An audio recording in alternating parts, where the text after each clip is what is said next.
इंदौर में आयोजित अभ्यास मंडल की 66वीं ग्रीष्मकालीन व्याख्यान माला में आज भारत दृष्टि 2047 को लेकर एक बड़ा विजन सामने आया।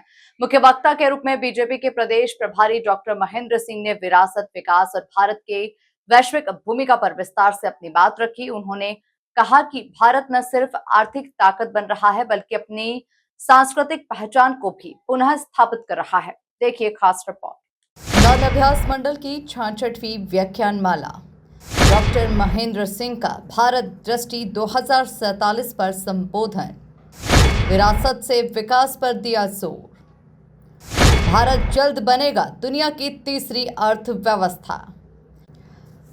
2047 तक नंबर 1 बनने का लक्ष्य। सबका साथ, सबका विकास ही मूल मंत्र।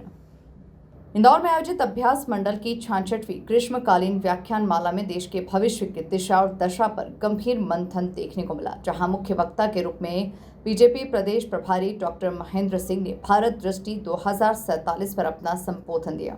डॉक्टर महेंद्र सिंह ने अपने संबोधन में कहा कि भारत का विकास उसकी विरासत से जुड़ा हुआ है। उनका कहना था कि बिना विरासत के विकास शून्य है और यही कारण है कि आज देश में विरासत के विकास की अवधारणा को आगे बढ़ाया जा रहा है। देखिए, जब भारत पर भारत के लोगों का शासन था तो भारत सोने का चिड़िया था और भारत भी सिंधु के पद पर आसीन था। अभी आज कोई पूछे कि आप कहाँ पढ़ना चाहते हो तो कोई भी नौजवान कहेगा मैं ऑक्सफोर्ड यूनिवर्सिटी में पढ़ना चाहता हूँ, लेकिन ऑक्सफोर्ड यूनिवर्सिटी के प्रोफेसर से पूछिए कि दुनिया के सबसे प्राचीनतम विश्वविद्यालय का नाम बताइए तो ऑक्सफोर्ड यूनिवर्सिटी वाला कहेगा तक्षशिला और नालंदा, जो भारत की धरती पर था। जब दुनिया में लोग विश्वविद्यालय नहीं जानते थे तब भारत के अंदर विश्वविद्यालय था।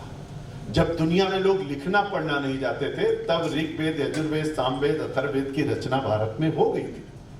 चारों वेद, 108 उपनिषद, 6 शास्त्र, 18 पुराण, गीता, रामायण और महाभारत, भारत में सब कुछ लिखा जा चुका था। आप किसी लिपि के बारे में जरा होता इतिहास उठा के देखिएगा, क्योंकि आप लोग बहुत बड़े विद्वान लोग हैं, इसलिए मैं इस बात को कह सकता हूं।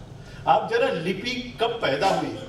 खरोष्टी लिपि, ब्राह्मी लिपि, अंग्रेजी लिपि, हमारा आपको हमारी देवनागरी लिपि या उसके पहले की लिपियों का जरा तुलनात्मक अध्ययन करिएगा। आज भी दुनिया के विद्वान कहते हैं कि सबसे प्राचीनतम और सबसे वैज्ञानिक भाषा दुनिया में कोई है तो उसका नाम संस्कृत भाषा है। लोग चर्चा करते हैं। अब आप लोग दुनिया में किसी देश पर पूछेंगे, सब लोग तो अलग अलग बात करेंगे, लेकिन हर चीज की खोज के बारे में जब चिंतन करते हैं तो लोगों को पता चलता है कि इन चीजों का खोज, कुछ कहते हैं 18वीं शताब्दी में, 19वीं शताब्दी में, 20वीं शताब्दी में, ऐसा लगता है कि उसके पहले खोज नहीं हुई। आप बैठे हुए सभी विद्वानों से मैं कहना चाहता हूं, बांस की पुपली से हमारे ऋषियों मुनियों ने जो देख करके तारों की गणना कर दी थी, आज भी विज्ञान वहां तक अभी पहुंच नहीं पाया है और उन्होंने जो देख करके लिख दिया उसको बताने के लिए आज भी अभी तक विज्ञान वहां तक नहीं पहुंच पाया। मेरे मित्रों, उन्होंने भारत की आर्थिक स्थिति पर भी बड़ा दावा किया। उन्होंने बताया कि भारत आज दुनिया की चौथी सबसे बड़ी अर्थव्यवस्था बन चुका है और 2028-29 तक तीसरे स्थान पर पहुंच जाएगा।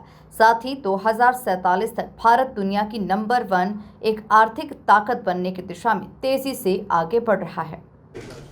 अभी भी जितनी सड़कें हैं, जितने द्वीप हैं, उनका सबका नाम अंग्रेजों के नाम पर था, उसको हटा करके सब भारतीयों के नाम से कर दिया गया।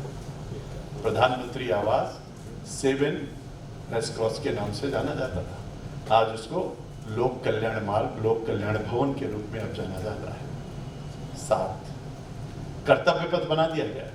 अब की बार का बजट आया तो कर्तव्य भवन से बजट आया और कहा गया कि राष्ट्र के पथ मेरा ये कर्तव्य है। धीरे धीरे देखते देखते परिस्थितियां बदली। अब देखते देखते अगर आप आर्थिक दृष्टि से बात करेंगे तो मैं आपसे कहना चाहता हूं, थोड़ा सा विषय मैंने आपको आर्थिक बताया। अब आज की तारीख में आर्थिक स्थिति क्या है?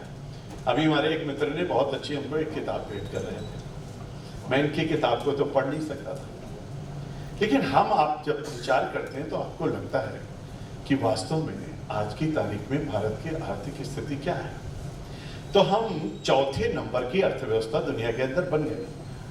$4.76 ट्रिलियन इकोनॉमी के साथ भारत इस समय दुनिया के चौथे नंबर की अर्थव्यवस्था पर खड़ा है। तेजी के साथ हम आगे बढ़ रहे हैं। जल्दी ही हम तीसरे स्थान पर पहुंचने वाले हैं, यानी हमको आपको ज़्यादा समय नहीं लगेगा, 2028-29 तक हम लोग तीसरे नंबर पर पहुंच जाएंगे। 2035 तक आकलन है कि हम ट्रिलियन डॉलर के साथ हम तीसरे नंबर की इकोनॉमी बन जाएंगे, और उसके बाद चलते चलते जब 2047 आएगा तो भारत दुनिया के नंबर 1 की अर्थव्यवस्था की स्थिति में। अब आप पूछेंगे कैसे पहुंचेगा, क्या इसका आधार है? तो मैं आपको कुछ आधार बताता हूं। आज की तारीख में सबसे नंबर 1 पर अर्थव्यवस्था जिसकी है उसका नाम है अमेरिका। अमेरिका कितने ट्रिलियन डॉलर पर है? अमेरिका आज की तारीख में 29 ट्रिलियन डॉलर के साथ दुनिया में नंबर 1 की अर्थव्यवस्था है। और नंबर 2 की अर्थव्यवस्था कहां की है? चाइना। 1985 तक चाइना भारत से पीछे था। आप अध्ययन करेंगे तो आपको पता चलेगा। आज की तारीख में चाइना की अर्थव्यवस्था कहां पर है? 18 से 19 ट्रिलियन डॉलर के साथ चाइना दूसरे नंबर पर है। डॉक्टर महेंद्र सिंह ने प्रधानमंत्री नरेंद्र मोदी के सबका साथ सबका विकास के मंत्र को दोहराते हुए कहा कि जब तक देश के सभी राज्य समान रूप से आगे नहीं बढ़ेंगे तब तक विकसित भारत का सपना अधूरा रहेगा। उन्होंने कहा कि हर क्षेत्र में भारत तेजी से प्रगति कर रहा है। 1000 परियोजनाओं पर काम चल रहा है। एक तरफ भारतमाला है, एक तरफ सागरमाला है, एक तरफ रक्षा के क्षेत्र में आत्मनिर्भरता है।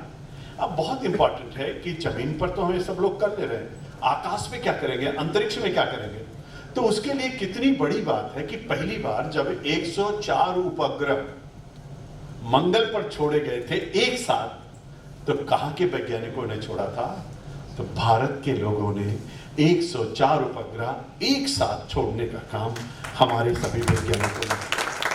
अभी आप चंद्रयान देखें, किस तरीके से भारत ने अपने आप अपने वैज्ञानिकों के दुनिया के सहयोग से कैसे हम लोग चंद्रमा पर पहुंचने का काम किए।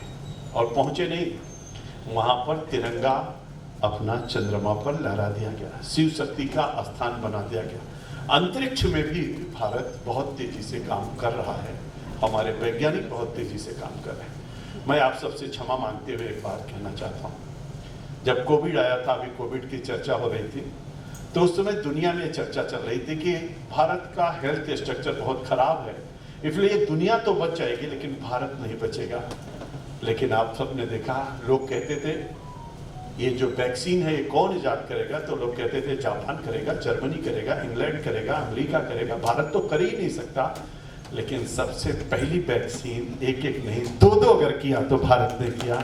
और आपको पता होगा, आप सब जानते हो, अमेरिका जैसा देश भारत से दवाई मांग रहा था और भारत ने उसको दवाई दी। 16 देशों को मुफ्त में वैक्सीन देने का काम किसी देश ने किया तो हमारे आपके भारत ने किया। कैसी आत्मनिर्भरता होती है? एक क्षेत्र में सब चीजों को अगर हम विस्तृत तरीके से देखें तब हमको पता चलेगा कि भारत 2045 की तरफ कैसे अग्रसर हो रहा है, आर्थिक दृष्टि से समृद्धशाली हो रहा है, हर क्षेत्र में आत्मनिर्भर हो रहा है, और सैन्य दृष्टि से भारत को सुरक्षित कैसे बना रहा है, रक्षा के क्षेत्र में आत्मनिर्भर कैसे बन रहा है, एजुकेशन के दृष्टि से हम क्या कर रहे हैं, स्वास्थ्य की दृष्टि से हम क्या कर रहे हैं, कृषि के क्षेत्र में हम कैसी क्रांति कर रहे हैं, इंफ्रास्ट्रक्चर के दृष्टि से हम कैसे भारत को मजबूत बना रहे हैं। और एक सबसे बड़ी बात मैं आपसे कहना चाहता हूँ, मैं मध्य प्रदेश में खड़ा हूँ, इसलिए मोदी जी ने, प्रधानमंत्री जी ने एक बात कहा, सबका साथ सबका विकास। इस अवसर पर अभ्यास मंडल के रामेश्वर गुप्ता, अशोक कोठारी, अशोक बड़जात्या, डॉक्टर माला सिंह ठाकुर सहित कई गणमान्य लोग मौजूद रहे। वहीं बीजेपी के प्रदेश महामंत्री गौरव रणदीवे, पूर्व विधायक जीतू चिराती, नगर अध्यक्ष सुमित मिश्रा और जिला अध्यक्ष श्रवण सिंह चावड़ा सहित कई जनप्रतिनिधि भी इस कार्यक्रम में शामिल हुए। Bureau report, MP news, Indore.